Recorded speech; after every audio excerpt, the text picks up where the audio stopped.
دوسرے کو تعلیم بھی دیتی ہے. کیسے ہماری بچی غیر کے ساتھ چلی گئی, اپنے عصمت اور عفت کے ساتھ اپنے دین و ایمان کا سودا کر لی. یاد رکھیے گا, اور یہ بات یاد رکھیے, اس دنیا کے اندر ہم مسلمانوں کے لیے اگر کوئی دولت ہے تو سب سے بڑی دولت وہ روپیے کی دولت نہیں ہے, وہ پیسے کی دولت نہیں ہے, وہ مال و متاع کی دولت نہیں ہے. ہمارے پاس جو سب سے بڑی دولت ہے وہ ہمارے ایمان کی دولت ہے, وہ ہمارے ایمان کی قوت ہے, وہ ایمان کی طاقت ہے. اگر ہمارے پاس ایمان ہے ہمارا نماز بھی قبول ہے, اگر ہمارے پاس ایمان ہے ہمارا روزہ بھی قبول ہے, اگر ہمارے سینے میں ایمان ہے ہمارا حج بھی قبول ہے, اگر ہمارے سینے میں ایمان ہے ہماری زکات بھی قبول ہے, اور دیگر تمام نیک اعمال بھی قبول ہے. لیکن معاف کیجیے گا, خدا نہ خواستہ اگر ہمارے سینے سے ایمان نکل گیا نہ ہماری نماز قبول, نہ روزہ قبول, نہ حج قبول, نہ زکات قبول, دیگر تمام اعمال صالحہ کوئی قبول نہیں ہوں گے.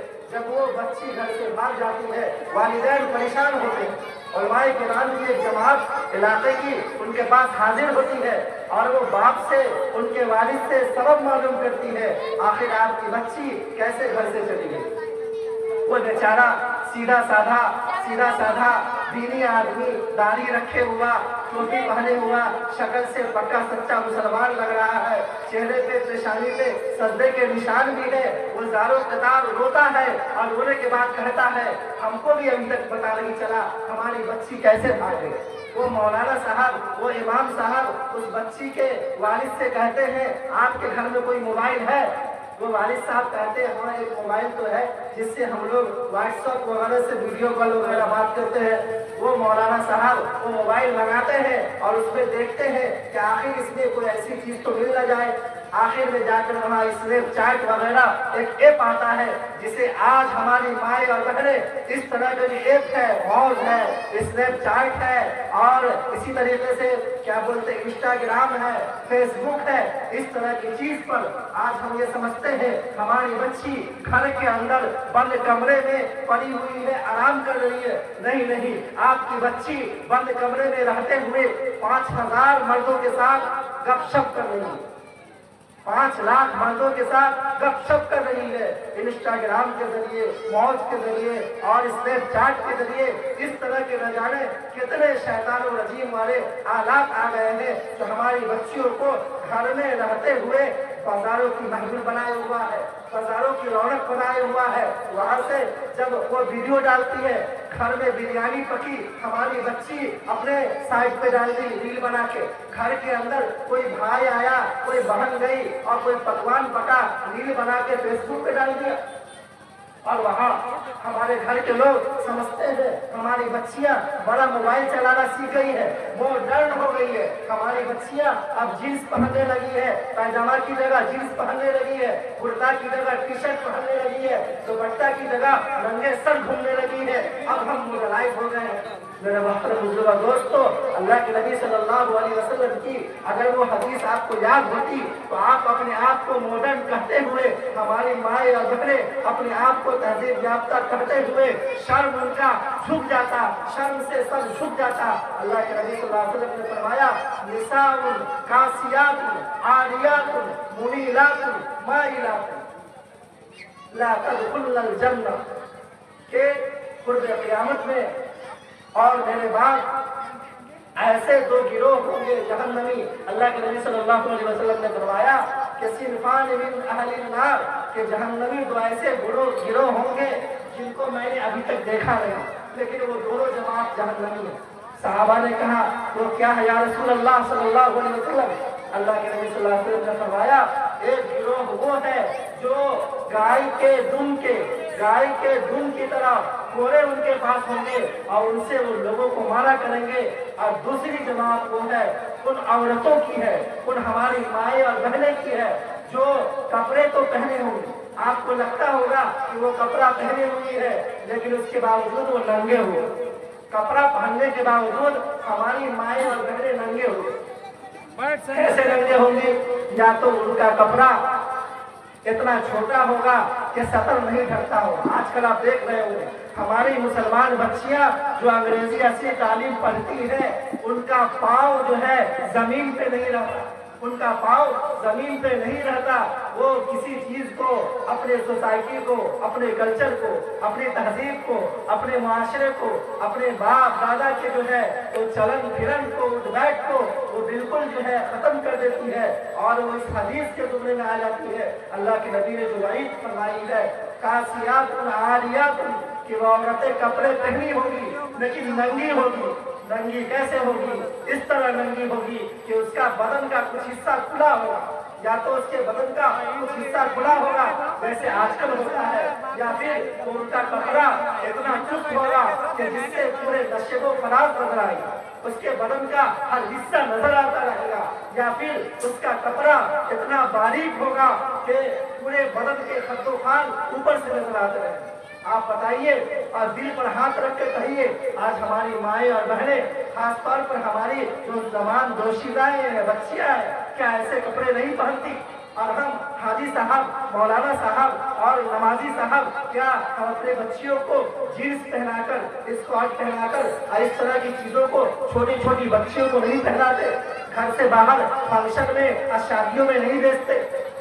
کیا ہماری بچیاں جب شادی کے اندر دعوتیں اور ولیمے کھانے جاتی ہے، ہماری بچیاں کپڑا پہننے کی حالت میں ننگی نہیں رہتی؟ کیا کوئی شریف آدمی اپنی بچیوں کو اس حالت میں دیکھ سکتا ہے؟ ہماری بچیاں کپڑا پہننے کے باوجود ننگے ہوتی ہے۔ یقین جانیے اللہ کے نبی صلی اللہ علیہ وسلم کی یہ پیشن گوئیاں کہ ایسے لوگ جہنمی لوگ ہوں گے، کپڑے پہنے ہوئے ہوں گے لیکن ننگی ہوگی۔ آگے فرمایا منیلات، کہ وہ غیر مردوں کو، غیر محرموں کو اپنے طرف مائل کرنے والی ہو، غیر محرموں کو اپنے طرف مائل کرنے والے ہو۔ کیسے مائل کرے گی وہ سوچیے۔ آج ہماری مائیں اور بہنیں جب گھر میں ہوتی ہے، ہمارے مردوں کو شکایت ہوتی ہے، ہمارے شوہروں کو شکایت ہوتی ہے کہ ہماری بیوی جب گھر میں ہوتی ہے گندی سندی سری کچیلی میلی بنی رہتی ہے۔ شوہر کو اگر اپنی بیوی کو ہری نگاہوں سے دیکھنے کا من کرے تو وہ اس کو نہیں دیکھتا، پڑوسن کو دیکھتا، اس لیے کہ اس کی بیوی میلی کچیلی گندی سری پڑی ہوئی۔ لیکن وہی کہیں باہر ولیمے شلیمے کھانے ہو، کہیں رشتہ داروں میں جانے ہو، پھر اس عورت کا ٹپ ٹاپ دیکھیے، اس کا لباس دیکھیے، اس کا زیر و زینت دیکھیے، باہر وہ اپنے عمل کے ذریعے غیر مردوں کو اپنے طرف دعوت دینے والی۔ اللہ کے نبی نے فرمایا منیلات، غیر مردوں کو اپنے طرف مائل کرنے والی ہے تاکہ لوگ مجھے دیکھیں۔ آج ممائلات،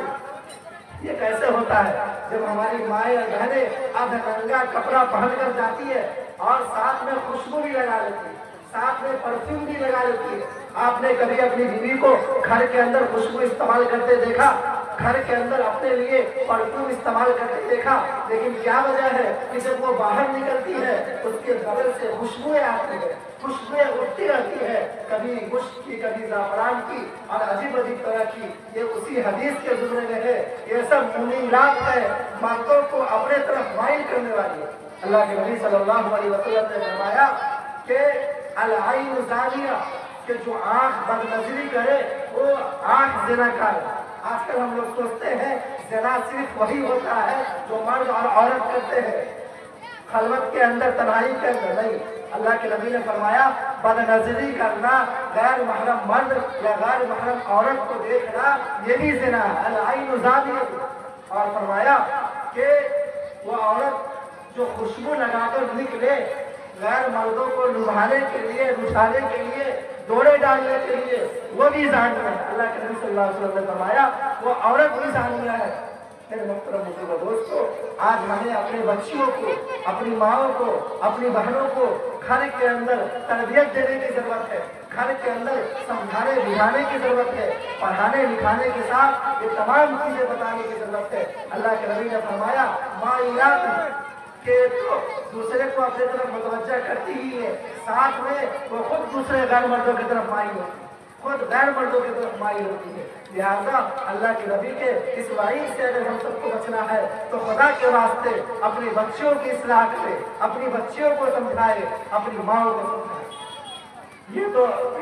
ان بچیوں اور ماؤں کے بارے میں ہوا کہ جو لوگ بغیر برقعے کے گھر سے باہر نکلتی، جو لوگ بغیر برقعے کے اور بغیر پردے کے گھر سے باہر نکلتی ہے۔ اب ذرا آئیے ہم اپنے ماؤں اور ان بہنوں کا تذکرہ کریں جو برقع پہن کر گھر سے باہر نکلتی ہے، جو حافظ صاحب کی بیوی ہے، جو مولانا صاحب کی بیوی ہے، حاجی صاحب کی بہو ہے، ماسٹر صاحب کی بہو ہے، یا دینی گھرانے والی یا دنیاوی مہذب گھرانے والے کی بہو رہتی ہے، ان کے بارے میں بات کریں۔ میرے محترم بزرگوں، دوستو،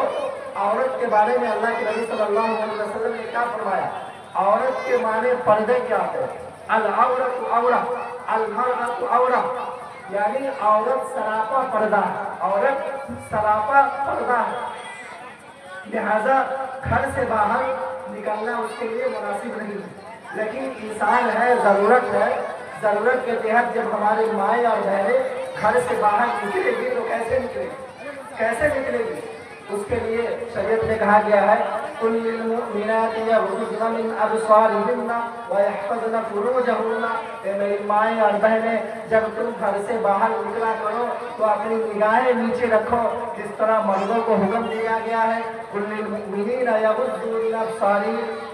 وَيَحْفَظُوا فُرُوجَهُمْ، کہ اے مرد جب آپ نکلا کرے تو آپ بھی اپنی نگاہوں کو پست رکھا کرے اور اپنی شرمگاہوں کی حفاظت کرے۔ اسی طرح ہماری ماں اور بہنوں کے لیے بھی حکم ہے، لیکن ساتھ میں جب نگاہوں نیچے رکھے اور پردے کے ساتھ نکلے۔ لیکن پردہ میں جو برقع آج کل پہنتے ہیں وہ پردے میں شامل نہیں ہے۔ آج کل کا جو برقع ہوتا ہے وہ فیشن والا برقع، ڈیزائن والا برقع، ایسا برقع جس کے اوپر یہاں پٹی کے اوپر لکھا ہوا خوش آمدید، خوش آمدید، یعنی شوہر کو گھر میں خوش آمدید نہیں کیے، اپنے بھائی کو گھر میں خوش آمدید نہیں کیے، باہر نکل کر اب غیر مردوں کو خوش آمدید کہہ رہے ہیں، یعنی ویلکم، آئیے میرے آئیے، یعنی گناہ کی دعوت دے رہے ہیں۔ آپ ایسی پٹی لگاتی ہے کہ جس کے اوپر یہاں ویلکم اور خوش آمدید لکھا ہے۔ آج ہمارے گارجین، ہمارے ماں باپ کی عقل کہاں گھاٹ چل رہی ہے؟ اتنے تعلیم یافتہ اپنے آپ کو مہذب کہتے ہیں، ارے بتاؤ جب تمہاری بچیاں اور مائیں اگر ایسا برقع پہنے گی، ایسا نقاب لگائے گی کہ اس کا بدن بغیر نقاب سے زیادہ دکھائی دے گا تو پردہ کہاں سے رہے گا؟ عجیب عجیب طرح کا پردہ نکل گیا ہے، عجیب عجیب طرح کا ڈیزائن نکل گیا ہے، وہ نقاب ہے، اس سے اچھا تو بغیر نقاب کے چہرہ ڈھانک لے تو شرعی پردہ ہو جائے گا۔ لہذا پردہ وہی ہوگا، نقاب اسی پردے میں شامل ہوگا جس کے اندر بدن ڈھکے اور بدن کا جو ہے وہ نشیب و فراز اور خد و خال نظر نہ آتا ہو۔ اگر ایسا نقاب کوئی نہیں پہنتی ہے ہماری مائیں بہنیں تو وہ پردہ کرنا شامل نہیں ہوگا، وہ بھی بے پردگی میں شامل۔ لہذا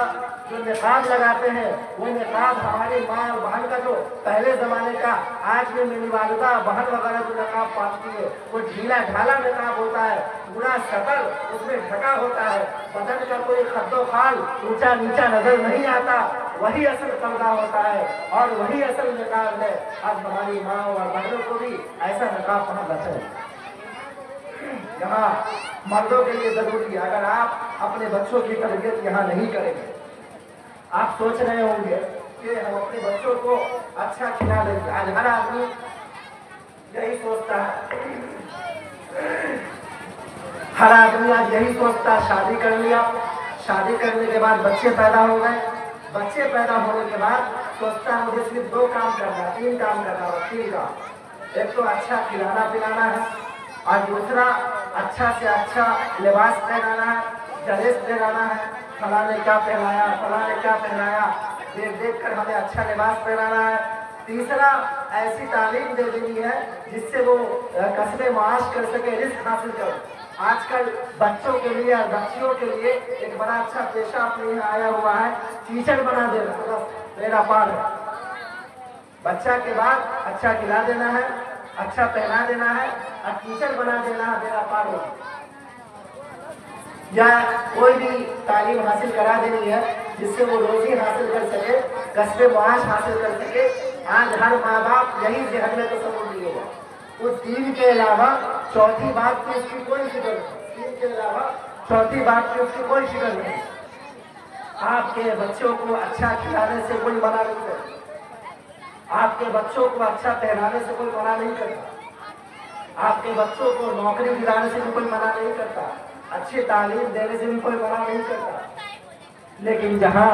اچھا کھلانا ضروری ہے اچھا پڑھانا ضروری ہے اور بنیادی اچھی تعلیم دینا ضروری ہے، وہاں دینی تعلیم اور تربیت بھی ضروری ہے۔ اگر دینی تعلیم تربیت نہیں ہوگی تو آپ کی بچیاں اور بچے سب کچھ پڑھنے کے بعد بھی بے راہ روی پر آئیں گے اور اس کا نتیجہ وہی ہوگا جو آج کل ہو رہا ہے۔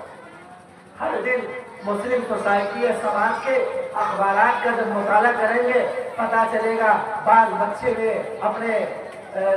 اسلام کے ساتھ ایسا معاملہ کیا، بعض بچیوں نے اپنے مذہب کے ساتھ ایسا معاملہ کیا، اس نے یہ کیا، اس نے ہر طرح جہاں بھی آپ خبر دیکھیں افسردہ کرنے والی اور غمگین کرنے والی خبریں دیکھیں، اس کی وجہ کیا تعلیم نہیں ہے، تربیت نہیں ہے۔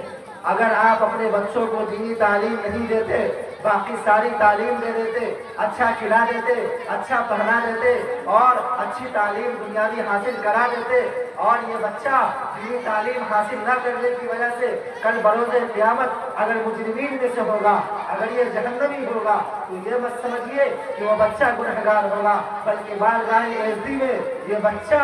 آپ کے لیے آپ کے نام پر مقدمہ ہے۔ قیامت کے دن جب یہ بچہ سزاوار ہوگا اور وَامْتَازُوا الْيَوْمَ أَيُّهَا الْمُجْرِمُونَ کے فہرست میں شامل ہوگا تو یہ بچہ کہے گا اے رب العالمین، اے اللہ تعالیٰ، میں اس سے یہ جو گنہگار ہوں، میں صرف تنہا جو ہے اس کے لائق نہیں تھا، میرے والدین ہیں، انہوں نے مجھے کھلایا سب کچھ کیا اور بنیادی اصلی تعلیم دی، لیکن میری دینی تعلیم نہیں دی، میری تربیت نہیں کی۔ آج جو مجھے سزا ہو رہی ہے اور میں جو سزاوار ہوں، اس کے برابر کے شریک میرے ماں باپ ہیں۔ بتائیے اس دن پورا کھلا کر اچھے کپڑے پہنا کر اچھی تعلیم بنیادی دے کر آپ کو کیا فائدہ ہے؟ میرے محترم بزرگوں اور دوستوں، اسی طرح جب ہماری مائیں اور بہنیں ضرورت کے تحت باہر نکلے تو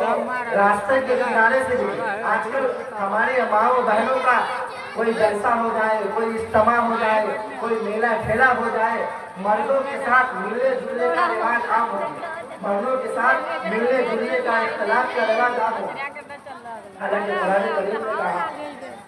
وَلَا تَبَرَّجْنَ تَبَرُّجَ الْجَاهِلِيَّةِ وَلَا تَبَرُّجْنَ تَبَرُّجَ الْجَاهِلِيَّةِ زمانے جاہلیت کی عورت کی طرح بن سنور کر کھلے مہار سڑکوں پر نہ گھومیں، اور یُدْنِینَ مِن جَلَابِیبِہِنَّ آیا پردہ لے کر نکلے، وَلْيَضْرِبْنَ بِخُمُرِهِنَّ عَلَىٰ جُیوبِهِنَّ اپنے دوپٹے اپنے سینے پر رکھ کر نکلے، اور جب چلے وَلَا يَضْرِبْنَ بِأَرْجُلِهِنَّ لِيُعْلَمَ مَا يُخْفِينَ مِن زِینَتِهِنَّ پاؤں کو اس طرح مٹک کر نہ چلے اور پٹک کر نہ چلے تاکہ پازیب کی آواز آئے اور غیر مرد اس کے طرف متوجہ ہو۔ بلکہ اللہ کے نبی صلی اللہ علیہ وسلم نے فرمایا کہ عورتوں کے لیے بیچ راستے پہ چلنے کا کوئی حق نہیں، جب عورتیں چلے تو دائیں طرف چلے یا راستے میں بائیں طرف ایک طرف ہو کر چلے، مردوں کے ساتھ بیچ میں چلنے کا کوئی اس کا حق نہیں۔ ایک مرتبہ اللہ کے نبی صلی اللہ علیہ وسلم مسجد نبوی کے باہر کھڑے ہوئے تھے، آپ نے دیکھا کہ لوگ کسی دینی کام کے لیے مرد اور عورت ایک ہی ساتھ بیچ روڈ پہ چل رہے ہیں۔ اللہ کے نبی صلی اللہ علیہ وسلم نے جب عورتوں کو دیکھا کہ مردوں کو شانہ بشانہ چل رہی ہے، اللہ کے نبی نے انہیں اشارہ کیا تم پیچھے ہٹ جاؤ، اور پھر آپ نے فرمایا کہ عورتوں کے لیے مردوں کے ساتھ اور راستے کے بیچوں بیچ میں چلنے کا اختیار نہیں، بلکہ وہ یا تو دائیں طرف چلے یا بائیں طرف چلے۔ چلنے کے آداب ہے، ہمیں ضروری ہے اپنے بچیوں کو اور پھر خاموشی کے ساتھ چلیں، خاموشی کی ضروری ہے۔ آج ایک فتنے کی وجہ یہ بھی ہے کہ ہماری بچیاں گھر کے اندر تو جو کرتی ہیں خاموش رہتی ہیں، لیکن جب باہر نکلیں گی اپنے دوستوں کے ساتھ، اپنے فرینڈ کے ساتھ اور دوسری عورتوں کے ساتھ اتنی زور سے بات کرے گی مت پوچھیے۔ وَلَا تَخْضَعْنَ بِالْقَوْلِ فَيَطْمَعَ الَّذِي فِي قَلْبِهِ مَرَضٌ کہ جب عورتیں راستے میں یا باہر بات کرے غیر محرم سے بات کرنے کی ضرورت آ جائے۔ آج یہ بھی ایک المیہ ہے کہ ہماری مائیں اور بہنیں اپنے شوہر کے ساتھ اپنے گھر کے اندر اتنے زور سے بات کرے گی، اتنے غصے سے بات کرے گی، کبھی ہنس کر بات نہیں کرے گی اپنے شوہر سے، کبھی نرم و نازک لہجے میں اپنے شوہر اور اپنے گھر کے جو افراد سے بات نہیں کرے۔ لیکن جب کوئی غیر محرم کا فون آ جائے، دوسرے غیر مرد کا، یا بات کرنے کا موقع مل جائے